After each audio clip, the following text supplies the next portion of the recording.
You think I'm the first guy to wear a battle vest over a bluey shirt? New Marduk, Blood of the Funeral. Let's do it. Okay, going in hot. Those blast beats.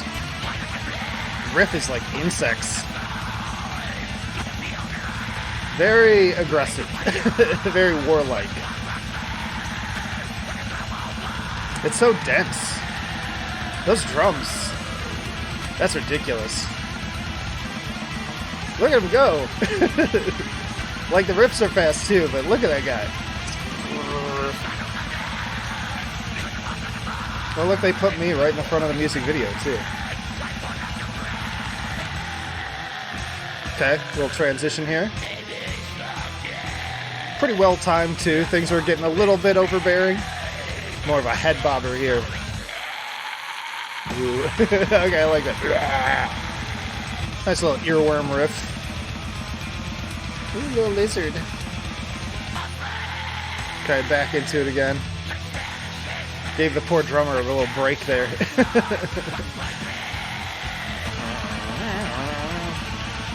Yeah, just classic second wave frosty black metal. Sounds like a blizzard. Even this music video feels like it totally could have come out of the 2000s. There's these nice little subtle blasts of brass in the background if you're wearing headphones. Almost sound like a French horn or something. It could be something else, but that's what it sounds like. It's like the Inception trailer. Wow. God, this drummer is nuts, dude. He's a beast. Back into it. Pretty well-paced song. Done a good job of kind of mixing up the speed, the vibe. Back with the earworm head bobber here. Like the little bass bounce. Good little breaks too for like the instruments cutting out for the vocals. It's little moments like that that make tracks like this exciting. Cool. Yeah, that was Marduk again with Blood of the Funeral from their upcoming album Memento Mori, September 1st.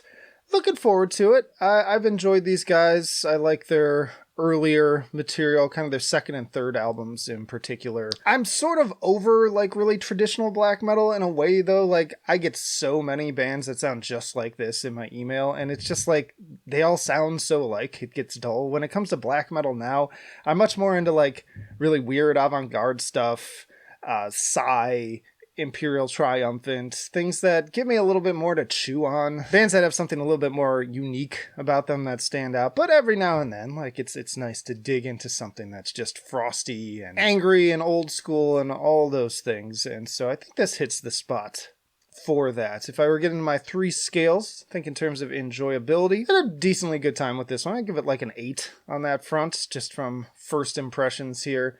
It kept me kind of moving around. I was banging my head to the blast beats, and then on those slower, groovier sections, getting my head bobbing real good.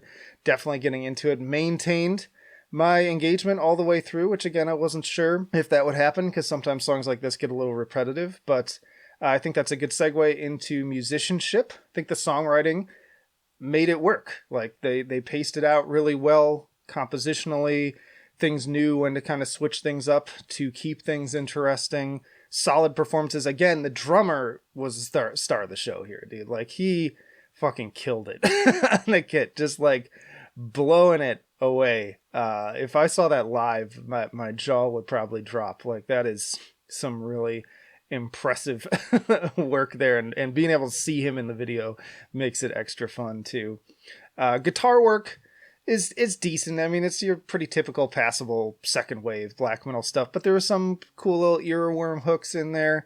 Again, I like when they have the instruments drop out for the screams and growls. Vocals overall sounded really good. So yeah, pretty strong. I'd give them about an 8 on the musicianship front. If we're getting into like 9s and 10s again, that's where I'm thinking about like a little bit more technicality, a little bit more complexity, something that sort of like caught me off guard. So well above average, but not like in the upper echelon here. And then in terms of innovation, same. It's like a 7 on that front. Like really average, sort of a C there. Not everything needs to be original. That's totally fine. I love me some Meat and Potatoes Black and death metal. And I think this fits into that. So they're just not getting any extra points there. So overall, looking at this track, if I'm averaging out those scores, it's kind of more of a B minus, but I think in my heart, I'm feeling like a pretty flat, solid B. Just feels right for this overall. And it does make me look forward to the album. So I'll be interested. Let me know if you want me to do a tier list of all their albums, because I haven't done that yet. I'm not sure what demand there is for that right now, because they have a pretty lengthy discography. I've listened to probably about half of it over the years, and so I've got some catching up to do. So it'll be a bit of work, but if there's enough people who want to see it, I'd definitely be interested in doing it. In the meantime, you can check out more reactions here on the channel. I think I have some black metal ones on here, or check out the main channel. Mainly, I've got a whole playlist of like black metal discography rankings, band rankings, things like that. But that'll do it for now. Flight of Icarus signing off, and I will see you in the trenches.